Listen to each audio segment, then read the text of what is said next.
Mateus 8, 23 em diante. Jesus acalma a tempestade. E entrando ele no barco, seus discípulos o seguiram. E eis que no mar se levantou uma tempestade tão grande que o barco era coberto pelas ondas. Ele, porém, estava dormindo.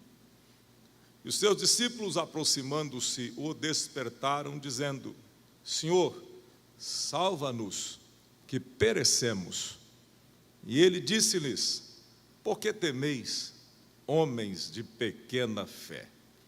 Então, levantando-se, repreendeu os ventos e o mar, e seguiu-se uma grande bonança. E aqueles homens se maravilharam, dizendo: que homem é este, que até os ventos e o mar lhe obedecem?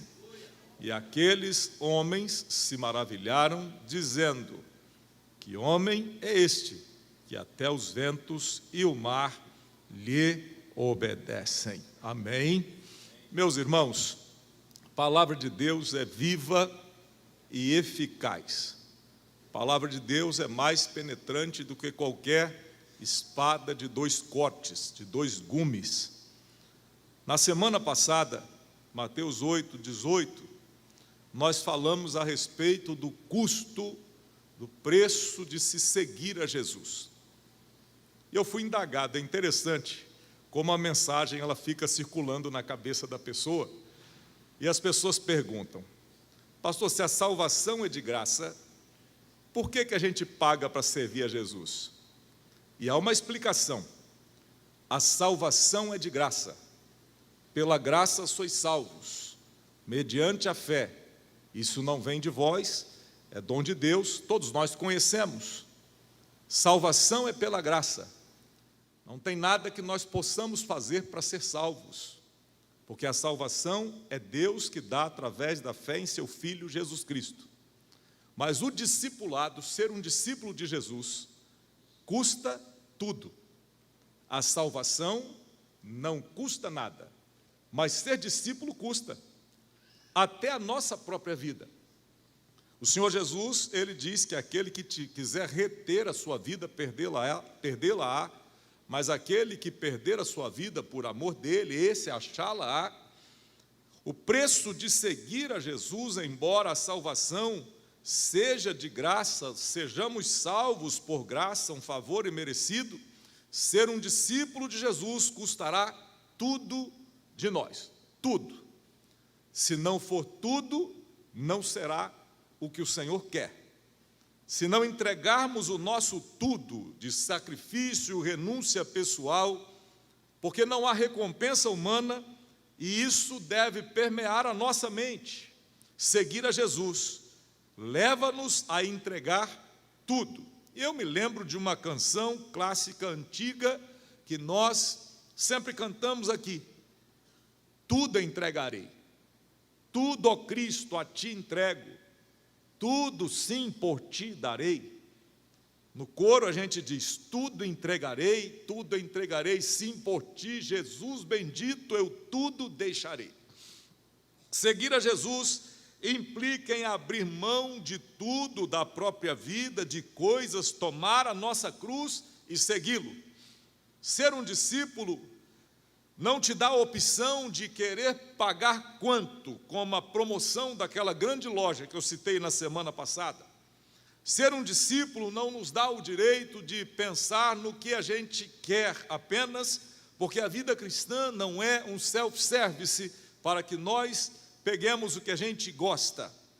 Eu gosto disso ou daquilo, e se eu não gosto, a vida cristã não é assim. Também não é uma liquidação para ser barateada. Devemos negar-nos a nós mesmos. Não podemos querer no nosso tempo as coisas, como aquele homem que na semana passada citamos, que disse a Jesus: Senhor, deixa-me primeiro ir sepultar o meu pai. Queria seguir a Cristo, mas queria fazê-lo no seu próprio tempo. Não podemos adiar o comprometimento, ou seja, com Jesus. É agora, é já. Jesus não aceita as desculpas e nós precisamos definir as nossas prioridades. Então, fechamos a transição entre uma mensagem e outra.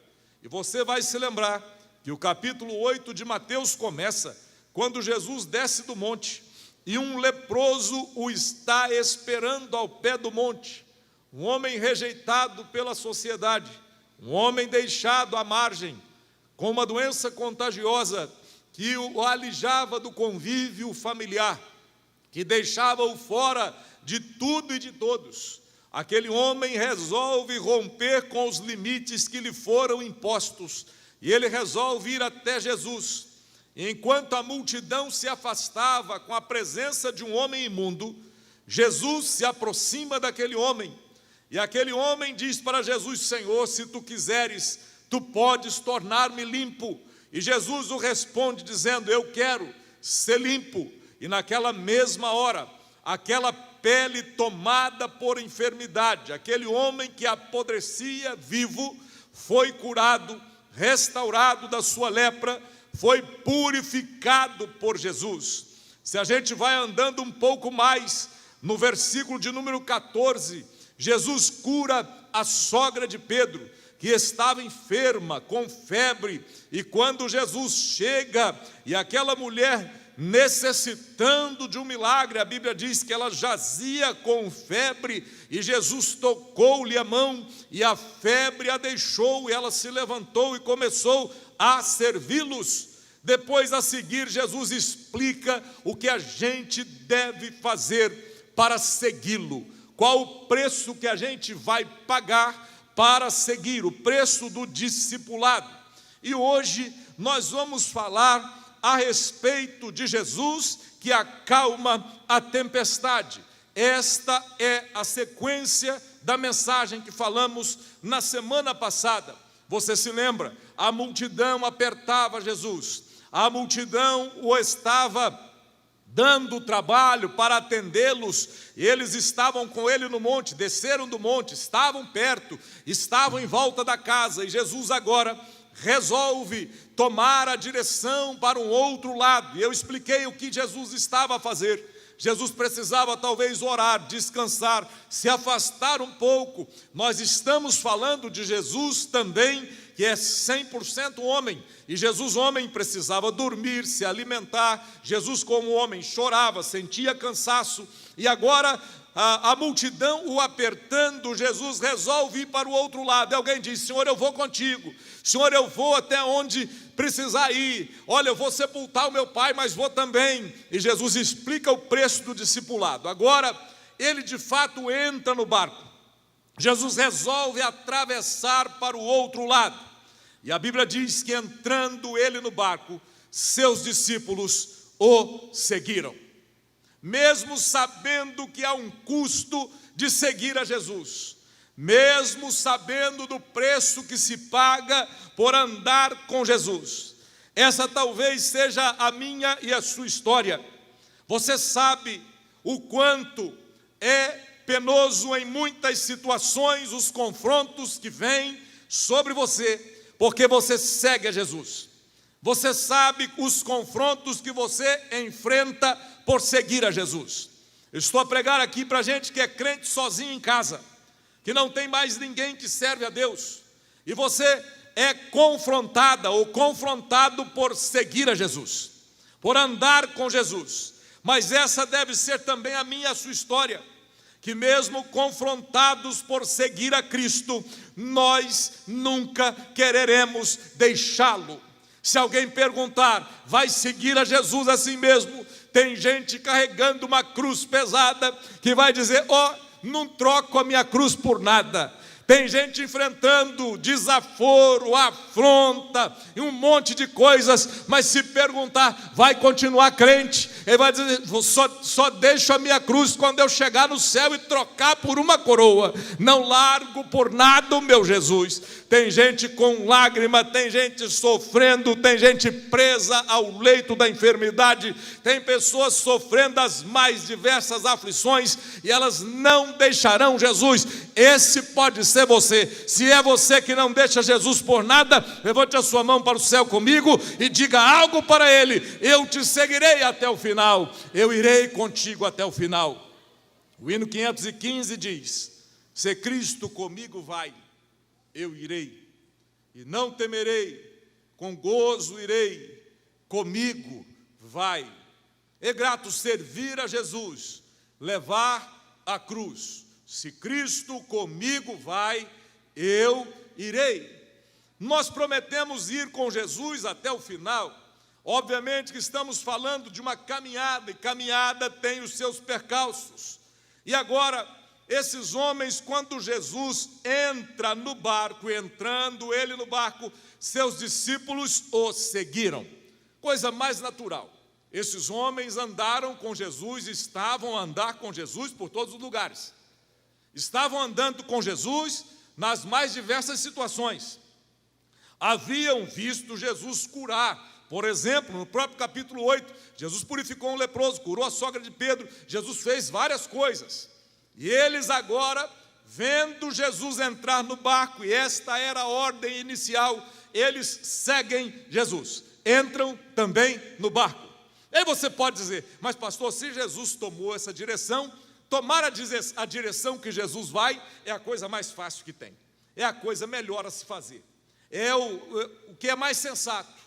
Jesus está indo numa direção, a gente ir também. Jesus entrou no barco, entra também. Jesus se acomodou para a viagem, fica do lado. Jesus está ali, não saia de perto de onde Jesus está. Eles entram onde Jesus está e seguem a Jesus, mesmo sabendo do custo de seguir a Jesus, mesmo vendo que aqueles homens que disseram que seguiriam a Jesus, não seguiram. Um foi enterrar o pai, o outro era o escriba que ficou para trás. O contexto é este: eles estão seguindo a Jesus. Um barco de pesca, talvez um barco a remo, ou a vela, ou com as duas coisas. Um barco grande o suficiente para caber Jesus e 12 homens.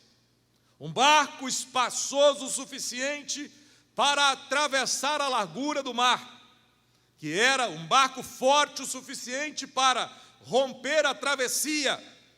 Um mar que tinha em torno de 11 quilômetros de largura. Flávio Joséfo, historiador judeu, ele diz que naquela época, no mar da Galileia, era comum que houvessem centenas de embarcações a trabalho, centenas de embarcações no mar naquele tempo. Eu já ouvi pregador dizer que tinha 1000 embarcações, 1500. O que eu li no livro, quando Flávio José fala, ele diz que era comum ter em volta, em torno de 300 barcos de pesca. Eu acho razoável. 300 barcos de pesca. Se fossem barcos para 10 pessoas, significava dizer que tinha 3.000 pessoas trabalhando no mar. É um número razoável. Os pregadores são criativos, falam: tinha 1.500 barcos, tinha 2.000 barcos. Eu fico com aquilo que li. Eu imagino 300 barcos trabalhando, as redes sendo jogadas, a atividade de pesca era comum, aqueles homens conheciam aquele mar. O contexto é este: Jesus entra num barco, até porque os seus discípulos eram pescadores, e pode ser que aquele barco fosse de alguém conhecido deles. Jesus entra no barco, entrou com eles no território deles, entrou com eles no ambiente deles. Eles conheciam o mar, irmão Esther, eles conheciam aquele lugar. Alguns deles já trabalhavam ali há muitos anos, alguns deles já conheciam palmo a palmo aquelas águas, já sabiam o manejo do barco, a forma de navegar, já conhecia o tempo. Quando olhava para o céu, já sabia se ia chover, se não ia chover, se o tempo estava bom. Olhando o céu à noite, já sabiam se haveria pesca, se haveria peixe, se os cardumes estavam preparados. Aqueles homens conheciam aquele mar. eles conheciam também o barco, sabiam manejar o barco, sabiam manobrar aquela embarcação, eles conheciam os problemas do mar, eles conheciam os perigos do mar. E olha, quando a gente conhece o mar, conhece a constelação, quando a gente conhece o vento, quando a gente conhece o barco, quando a gente conhece tudo, nós temos uma sensação de falsa segurança. A gente diz para nós mesmos, está tudo dominado. Isso aqui é mole. Entrar nesse barco e chegar do outro lado, isso é fácil. Só que tem coisas. Eles entram e seguem a Jesus numa situação que está tudo normal.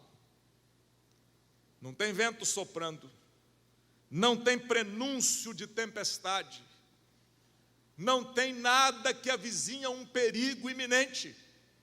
E aí é fácil nessa hora, quando não tem problema nenhum, a gente cantar: se Cristo comigo vai, eu irei, e não temerei, com gozo irei, comigo vai.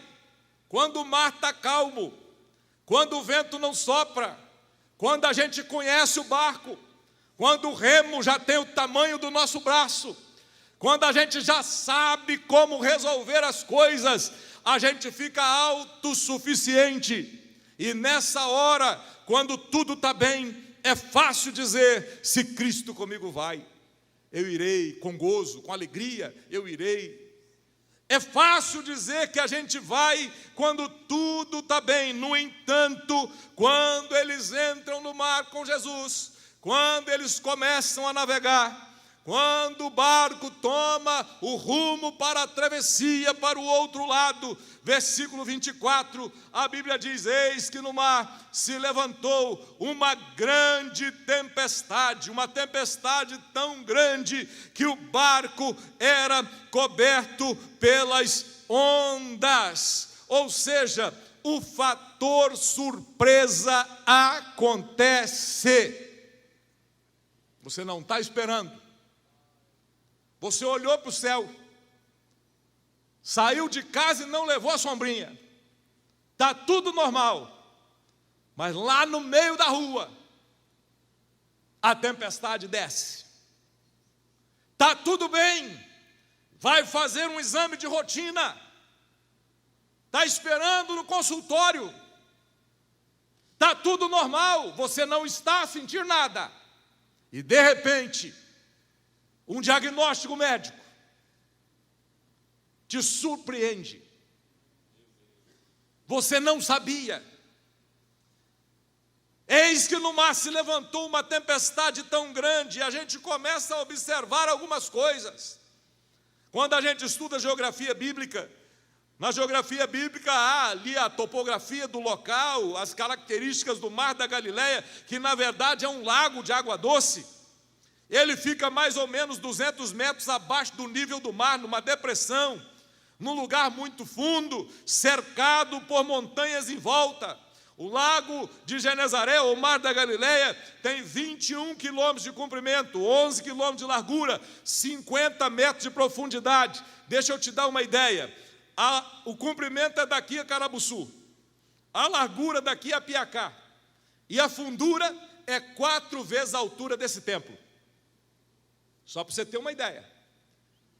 E aquele lago encravado no meio de montanhas, quando o vento forma-se nas montanhas, quando aquela questão se forma, as tempestades se formam nas montanhas, elas descem para o mar e, surpreendentemente, elas causam uma revolução nas águas, de ondas que chegam a 6 ou 7 metros de altura.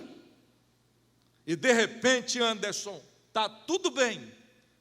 E um barco com 12 homens e o chefe dentro, 13 no total, começa a ser solapado pelas ondas.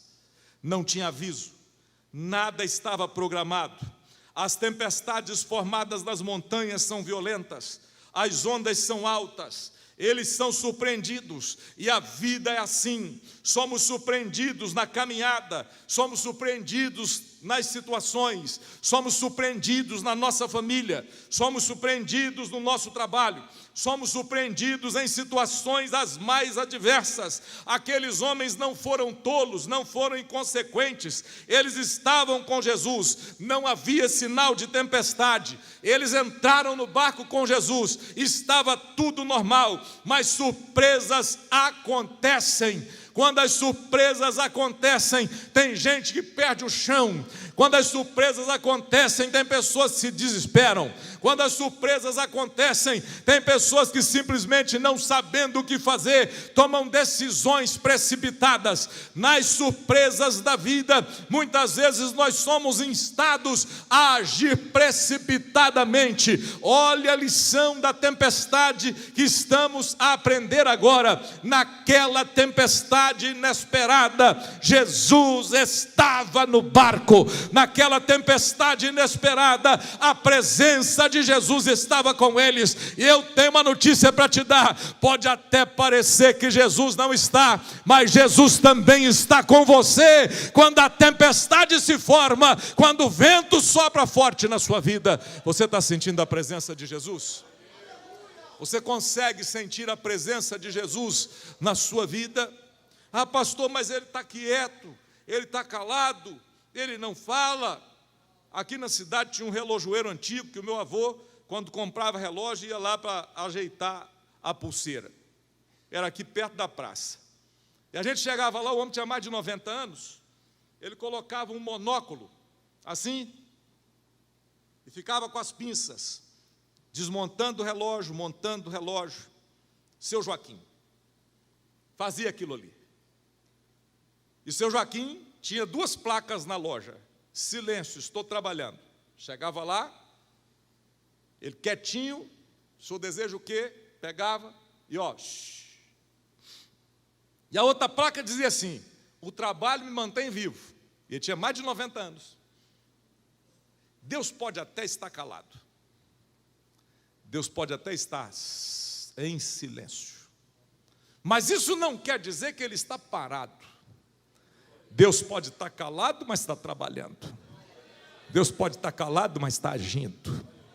Deus pode estar calado, mas está operando. Deus pode estar calado, irmã, mas Ele está trabalhando em favor da sua vida, porque desde a antiguidade, levante essa mão para o céu e receba essa palavra. Desde a antiguidade nunca se viu com os olhos, nem se ouviu com os ouvidos, a respeito de um Deus como o nosso. É seu também? Então diga: é meu também. A respeito desse Deus que é nosso, que trabalha em favor daqueles que nele esperam. Deus está trabalhando em seu favor. Ele está calado, mas não está parado. Ele está trabalhando em seu favor. Quem está sentindo a presença dele, pode dar glória a Deus. Ele está trabalhando por nós. Naquela surpresa, aqueles homens que conheciam o mar, imagina, irmã Esther, o sujeito conhece o remo, conhece o barco, conhece o mar, conhece o vento, conhece as estrelas, e de repente algo sai do controle. E aí, irmã Esther, não tem como manobrar, não tem como arrumar, não tem como dar jeito. Mas, Senhor, eu conheço esse mar, eu conheço essas ondas. Eu já passei por não sei quantas tempestades dessa. E essa não está tendo jeito. Eu conheço isso tudo, palmo a palmo, isso aqui é o meu quintal. Mas tem coisa que é o nosso quintal e a gente não consegue dominar. É o nosso terreno, pastor Ricardo, mas não dá para segurar. Não há o que fazer. E naquela situação de não tendo o que fazer, a gente vê uma palavra que está aqui no mesmo versículo. E eis que no mar se levantou uma tempestade tão grande, que o barco era coberto pelas ondas. Imagine, meus irmãos, ondas tão grandes que engoliam o barco. Eles não conseguiam jogar a água para fora, que quando a água vinha, diaconisa Lívia, enchia tudo de novo. O que fazer? Aí a palavra de Deus diz assim: ele, porém, estava dormindo. Mateus registra aqui um contraste. O que é um contraste? Aquilo que está se opondo. O ambiente é de desespero. O ambiente é a gente se descabelando. O ambiente é a gente pensar assim, vou morrer agora. O ambiente é esse, ó, não dá nem para mandar um alô. Não tinha WhatsApp, não tinha nada, como tem agora, né? Não dá nem para mandar uma mensagem de última hora. Não dá para abraçar o filho, não dá para ver a esposa, não dá para ver. Não chego em casa hoje, o ambiente era de derrota. Para os discípulos. Para Jesus, era canção de ninar. A onda que assustava um para Jesus era o berço. Ó, embalado no berço. Gente assustada e Jesus dormindo. Dormindo. E se o texto está dizendo que ele está dormindo, eu acredito mesmo. Eu creio na Bíblia.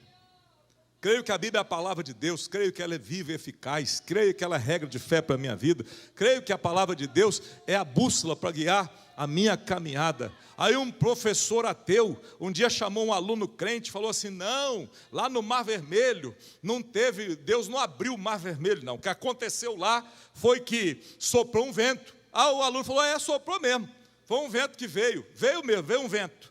Pois é, o vento veio e ficou só um palmo de água. E eles passaram. Aí ele falou, mas Deus é tremendo mesmo, né? Porque veja só, eu creio que o mar abriu, eles passaram, depois o mar fechou e Faraó foi afogado. Mas se ficou um palmo d'água, Deus matou Faraó com um palmo de água. Esse Deus é tremendo demais. Eu creio na Bíblia. E a Bíblia diz que ele estava dormindo. E nós sabemos que o sono, ele tem estágios, o sono mais leve, depois o sono mais profundo, um sono que descansa. Eu estou imaginando, irmã Leomi, Jesus desceu do monte, pregou para a multidão, estava cansado. Quando chegou no pé do monte, o leproso queria ser curado, ele curou o leproso, a multidão estava em volta, ele continua andando, chega em casa. Quando chega em casa, tinha muita gente em volta, a sogra de Pedro inventa de passar mal, ele cura a sogra do homem, aí está ali, agora ele vai descansar. E eu penso, Jesus cansado, Jesus dormindo, a onda levantava 6 metros e não acordava o mestre. Era sono profundo. Daquele sono, tipo você assim, igual uma pedra. Pode pegar e colocar na rua. Nada te acorda. Pode pegar fogo. Nada te acorda. Choveu essa noite, viu? Não vi não. Mas trovejou, fez barulho. Não viu nada. Jesus estava dormindo. O contraste é que tem gente desesperada e tem gente com confiança. Tem gente apavorada, mas tem gente que está tranquila. Tem gente que está pensando que vai morrer e tem gente que está só dormindo, sabendo que vai acordar daqui a pouco para a glória de Deus. Eu não sei como você se comporta, mas Mateus mostra o contraste, o estado físico do sono de Jesus. E o choro pavoroso, o susto dos discípulos. No meio de uma tempestade como esta, tem quem chora, mas tem também quem dorme. Tem gente apavorada, mas tem gente confiante, conhecendo aquele mar, sabendo da exposição súbita ao grande perigo. Aqueles homens estão apavorados. Eles estão apavorados. Não conseguiram dominar as ondas e o barco, e agora eles estão assim pensando, nós vamos perecer, não tem como escapar da destruição que se apresenta diante de nós. Não, nós não conseguimos matar tudo no peito, nós não conseguimos resolver tudo. A coisa vem, tem gente, não, isso é fácil, faz embaixadinha, joga para o peito, joga de novo, já chuta. Nós não conseguimos fazer tudo. Tem coisa que foge ao nosso controle. Tem coisa que você não pode fazer. Eles não conseguiram dominar, não conseguiram resolver. Eles haviam visto muitos milagres. Gente, eu nunca vi Jesus curar um leproso. a pele ficar limpinha. Queria ter visto. Mas eu sei que ele faz isso pela fé. Aqueles homens viram Jesus curar o leproso no pé do monte. Viram a febre da sogra de Pedro ir embora. Viram Jesus fazer muitas maravilhas. E agora eles estão apavorados. Eles eram experientes, sabiam o perigo que estavam enfrentando, mas nesse momento, é o momento que Jesus se revela com o seu poder. É quando a gente não pode, quando a gente não consegue, quando a gente não faz, quando a gente não vai, quando a gente não vê saída, quando a gente não enxerga nenhuma solução, nenhuma porta aberta. É nessa hora que o nosso Jesus entra com o milagre e a solução. É nessa hora que o nosso Jesus tem a resposta. É quando o médico diz que não tem jeito, ele entra e diz tem jeito. É quando o remédio não resolve, ele diz eu resolvo. É quando o advogado diz a causa está perdida, aí Jesus diz assim, eu vou ganhar essa peleja e você vai ser vitorioso. É o nosso Jesus mostrando quem ele é no meio das mais diversas situações. Glória a Deus. Jesus se revela. Nas tempestades nós pensamos às vezes que Deus está distante. Pensamos às vezes que Deus não está a nos ouvir. E aí quando nós entendemos com quem Ele é, quando a gente entende quem é Ele, a gente pode ver o seu poder agindo em nosso favor. Quando nós perdemos o controle, e existem aqueles que são tão controladores, que não abrem mão de nada, estão acostumados a controlar tudo. Toma o controle da TV do sujeito que gosta de ficar com o controle na mão para você ver o que dá. Vai lá e tenta mudar de canal. Tem gente que é assim.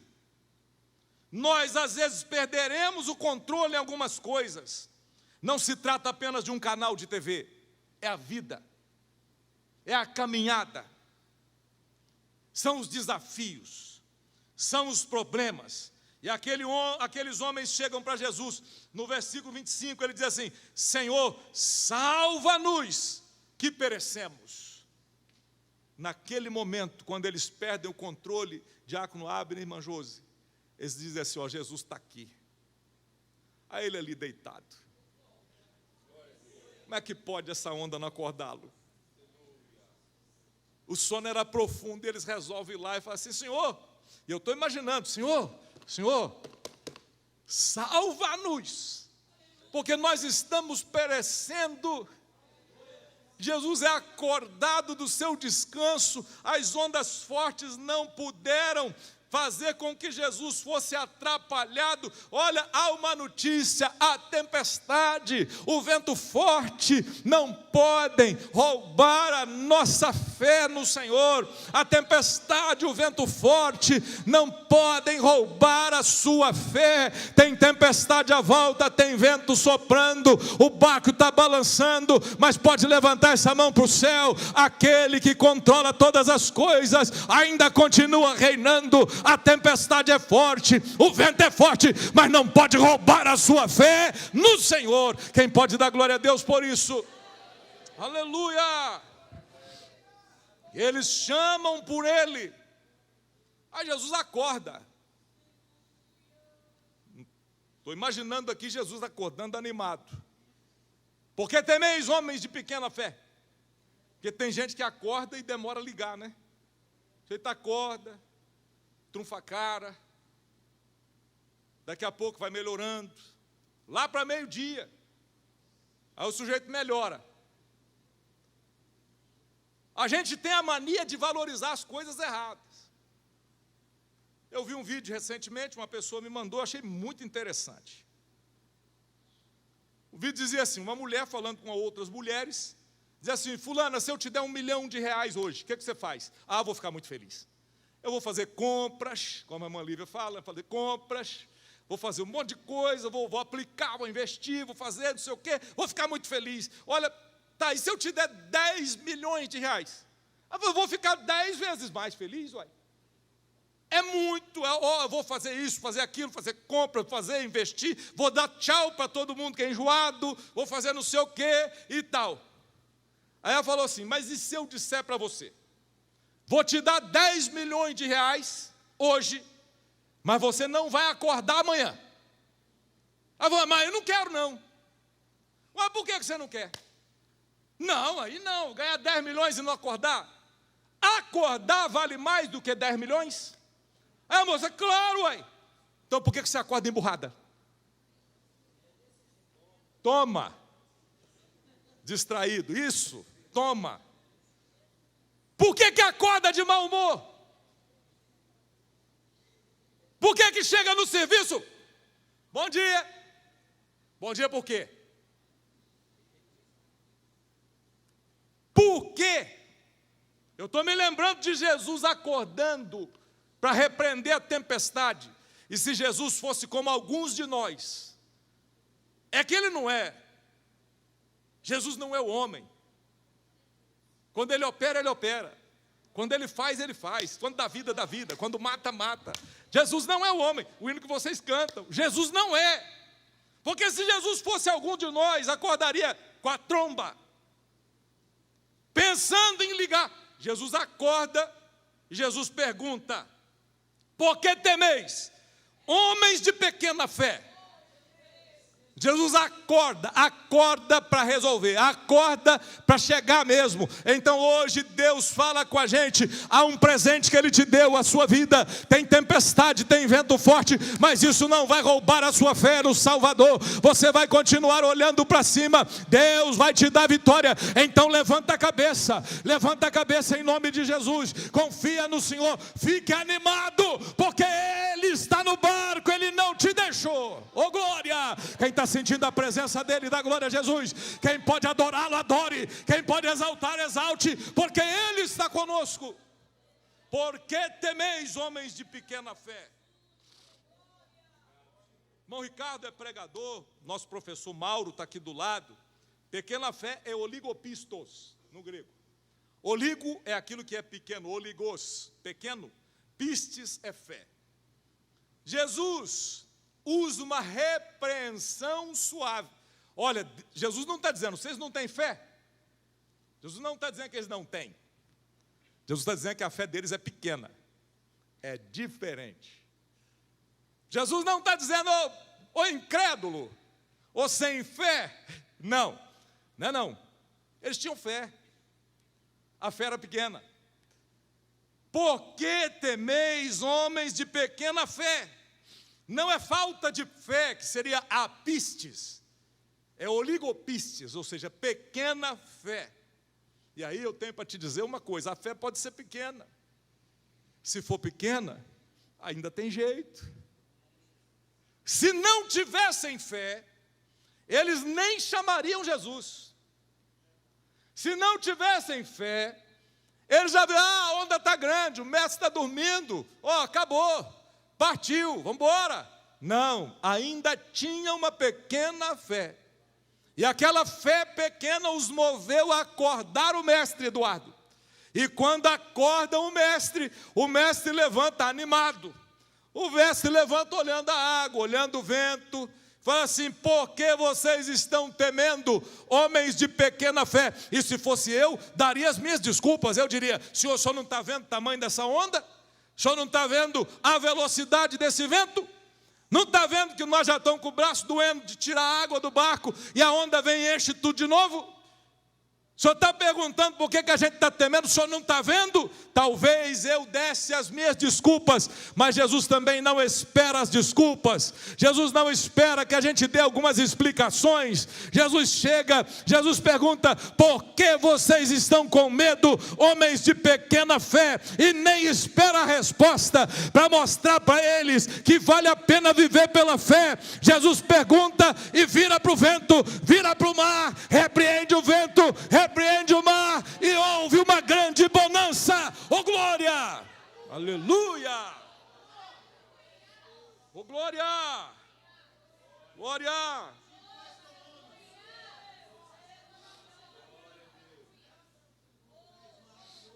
Jesus é bom. Eu fiquei pensando, Marquinhos e Laura, estou vendo vocês dois aí, saudade de vocês. Fiquei pensando assim, Jesus falou para o mar, falou para o vento, Se Jesus falar comigo, ou falar com você, ouvir, os dois lá estudam medicina, nós temos médicos aqui e tem outros que entendem do assunto. Para você ouvir, como é que funciona isso? Isso é um sistema sensorial. Você tem as orelhas, o canal auditivo. Ouvir, irmãs, é o primeiro sentido que o ser humano desenvolve.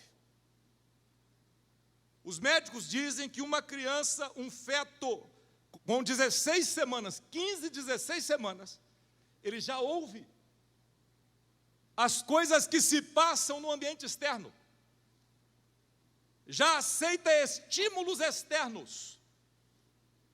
E para pregar, a gente estuda. Vai lá estudar, ver como é que faz para ouvir.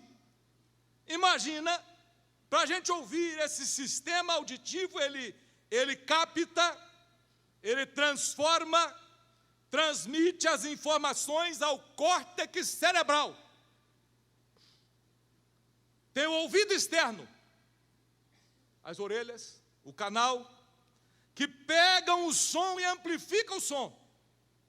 Depois tem o ouvido médio, que tem o tímpano, e tem ossículos, que é o martelo, a bigorna e o estribo. E ele pega o som amplificado e transforma em vibração mecânica, para você não receber uma pancada de som lá dentro do seu ouvido interno, que é o que vai dar a você a audição perfeita e equilíbrio. Se o som for demais, você desequilibra. Eu já vi experiências com som, que os engenheiros de som, como o Osés de Paulo disse, os nossos engenheiros de som aqui são tops. Hoje a gente tem o Crisanto com a gente, tá? Que é nosso filho aqui da nossa igreja, está com a G, o Luca e também o Davi. E ele está conosco hoje. Gente, vamos agradecer a Deus pela vida do Crisanto? Quem pode fazer disso, diz amém. Eu estou orando para Deus trazer o Crisanto e a G de volta para cá. Tá? Não sei se Deus vai me ouvir, mas eu estou orando. Tá? Para você ouvir, o som é captado, vai para o ouvido médio, vai até o ouvido interno, e isso vai para o sistema auditivo central. Então, quando eu falo com você, existe todo esse processo. Eu estou usando um microfone que amplifica através dos mecanismos do som, a voz, e você consegue ouvir bem. Essa semana eu estava surdo. Estou falando alto assim, a pessoa fala, pastor, você está falando alto? Vou na doutora Flávia. Aí falei com o Júlio, marca com a doutora Flávia lá, o Pedro, o pessoal, vê para mim. Se a doutora Flávia não atender, marca com o Clóvis da farmácia, eu vou lá. Meu amigo. Clóvis é nosso lá de casa. Falei assim, vou lá, estou surdo. Doutora Flávia pegou, pastor, quanto tempo? Ela foi médica do meu avô Gideão, do meu pai, é médica da minha mãe, é minha médica também. Pastor, o senhor veio aqui em 2019. Doutora, pois é, mas agora o ouvido está doendo. Falou, deixa eu olhar. Tem uma inflamação, uma otite. Aí eu fiquei igual criança, colocando aquele negócio assim, colocando algodão. Vim para o ciclo de oração com algodão ontem. Tratando o ouvido. Mas antes ela fez uma limpeza, uma seringa grande, com água quente, vai dentro do ouvido do sujeito, aquilo roda dentro da sua cabeça assim. E eu tenho esse problema, preciso de vez em quando ir lá. Tinha uma rolha em cada ouvido. Aquilo saiu, pá, limpou. Ela fez assim, falei assim, nossa pai, estou ouvindo até do outro lado da rua. Olha que maravilha. Mas para o ouvido funcionar, é isso. Se Jesus falar comigo, se Jesus falar com você, se alguém falar o seu nome, é assim que acontece o processo. Vem o som, capta, transforma, vai para o ouvido médio, para o ouvido interno, vai para o córtex cerebral. O problema é que vento não tem orelha, mar não tem tímpano, não tem córtex cerebral. Falar para você que tem isso tudo, maravilha. Falar para o vento, falar para a tempestade, Falar para mim que ouço. Agora, falar para essas coisas, algumas delas inanimadas, ou até forças ou fenômenos da natureza, falar para todo um processo engenhoso, como o nosso aparelho auditivo, uma maravilha. Jesus falou para a natureza.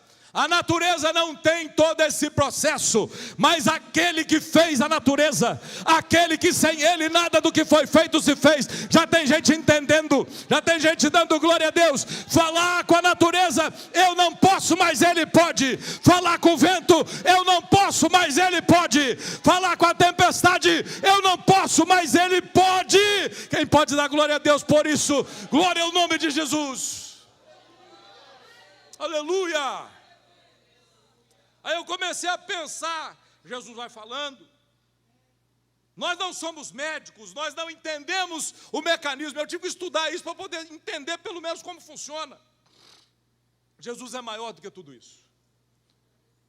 Jesus falou para a natureza, Jesus falou para o vento, Jesus falou para fenômenos naturais. Se até o vento ouve a sua voz, se até o mar ouve a sua voz, por que será que você não ouve? Se até a natureza obedece-lhe a voz, por que será que você que está nos canais da igreja, que você que está longe ou perto daqui, tem gente que está longe, outro dia alguém me deu a notícia, ó, fulano está na fazenda, lá em São Pedro, Tabapuana, não perde um culto da primeira igreja da Assembleia de Deus, a tecnologia nos dá esta facilidade. Será porque que o vento ouve a voz de Jesus? Será porque que o mar ouve a voz de Jesus? Será porque que a natureza escuta a voz de Jesus? E você que tem todo o aparelho auditivo, tem tudo funcionando fisicamente, entende as coisas, é perfeito, é normal, tem tudo para dar certo, não consegue ouvir a voz de Jesus. O que Jesus precisa fazer? Ou o que é necessário acontecer para que você ouça a voz de Jesus?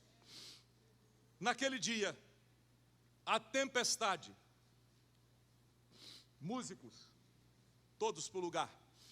Naquele dia a tempestade foi acalmada, porque o vento e o mar lhe obedeceram.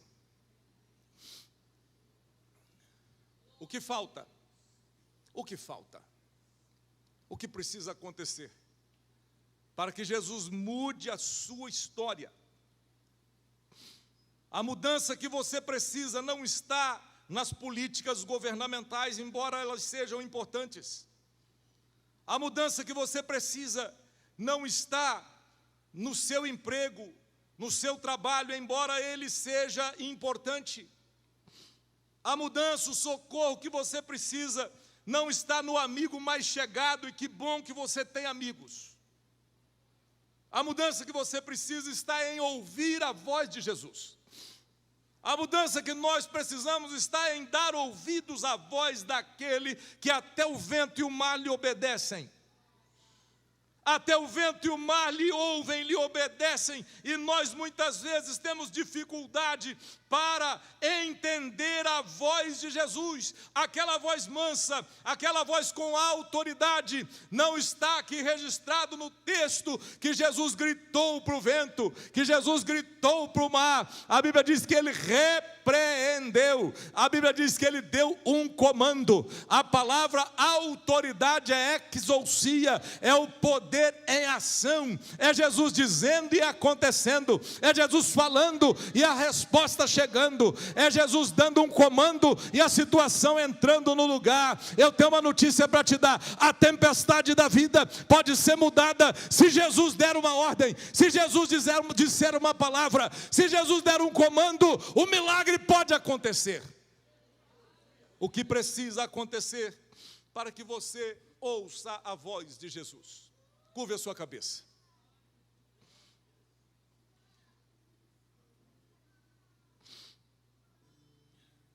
Quem é este? Quem é este? Você precisa saber quem é Jesus. Tem gente aqui que não tem formação numa faculdade, não saberá explicar um conceito filosófico, ou explicar um teorema, uma equação matemática. Mas se perguntar quem é Jesus, ele saberá dizer quem é Jesus. Tem pessoas que não saberão entender algumas coisas, talvez não puderam nem aprender a ler por falta de oportunidade. Mas se perguntar quem é Jesus, eles sabem quem é Jesus. Quem é este? Quem é este? Quem é Jesus para você? Será que para você Jesus é apenas um socorro imediato na hora do problema? Será que para você Jesus é apenas alguém que você recorre a Ele quando a coisa aperta? Será que Jesus para você é só aquele que é para salvar uma situação imediata? Ou Jesus é o companheiro de caminhada? Ou Jesus é aquele que você confia? Ou Jesus é aquele com quem você anda? Andar com Jesus é uma escolha, é uma decisão. Jesus está te chamando. Jesus falou: vamos entrar no barco. Eles entraram, o barco foi atacado pela tempestade. Jesus estava no barco, Jesus repreendeu a tempestade, fez-se grande bonança, e agora eles próprios estão perguntando: quem é este? Quem é este? Curva sua cabeça, não olha para ninguém. Quem é este? Quem é Jesus para você? Você precisa saber quem é Jesus. Você precisa caminhar com esse Jesus.